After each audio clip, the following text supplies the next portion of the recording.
ঘড়িতে তখন সকাল 10টা 30 মিনিট।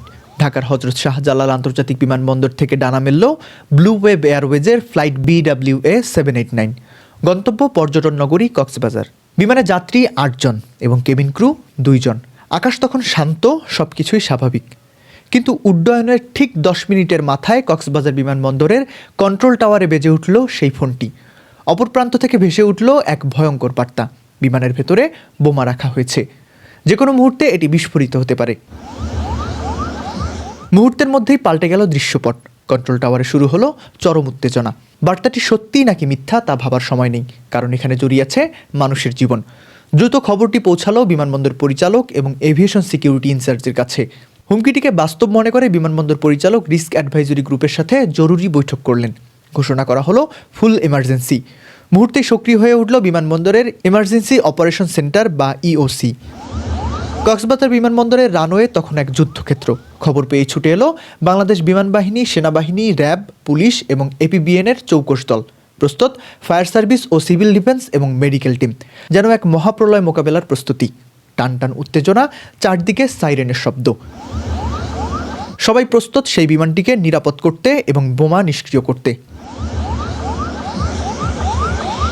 কিন্তু না, কোনো বিস্ফোরণ ঘটেনি, কারণ এটি ছিল একটি সাজানো দৃশ্যপট বা নিরাপত্তা মহড়া। গতকাল 7 জানুয়ারি কক্সবাজার বিমানবন্দরে অনুষ্ঠিত হলো এয়ারপোর্ট সিকিউরিটি এক্সারসাইজ 2026। আন্তর্জাতিক বেসামরিক বিমান সংস্থা বা আইকাওয়ের নিয়ম অনুযায়ী প্রতি 2 বছরে একবার প্রতিটি বিমানবন্দরে এমন পূর্ণাঙ্গ নিরাপত্তা মহড়া আয়োজন করা বাধ্যতামূলক। হাইজ্যাক, বোমা হামলা বা যে কোনো নাশকতা মোকাবেলায় বাংলাদেশের বাহিনীগুলো কতটা প্রস্তুত তা যাচাই করতেই ছিল গতকালের এই আয়োজন। বাংলাদেশ বেসামরিক বিমান চলাচল কর্তৃপক্ষ বা বেবিজকের chairman air vice marshal Mohammad Mostafa Mahmud Siddique প্রধান অতিথি হিসেবে উপস্থিত থেকে পুরো কার্যক্রম পর্যবেক্ষণ করেন।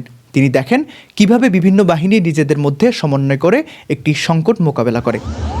গত 18 অক্টোবর ঢাকার শাহজালাল বিমানবন্দরের কার্গো ভিলেজে হঠাৎ আগুন লেগেছিল।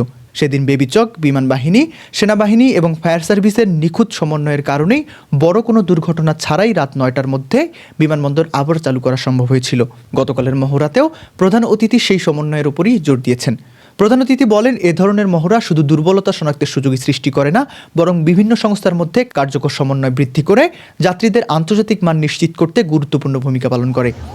মহড়ার সফলতা, সম্মিলিত প্রচেষ্টা ও দায়িত্বশীলতার উজ্জ্বল দৃষ্টান্ত উল্লেখ করে প্রধান অতিথি বলেন, এর মাধ্যমে যে কোনো অনভিপ্রেত পরিস্থিতি দ্রুত ও দক্ষতার সঙ্গে মোকাবেলা করা সম্ভব হবে।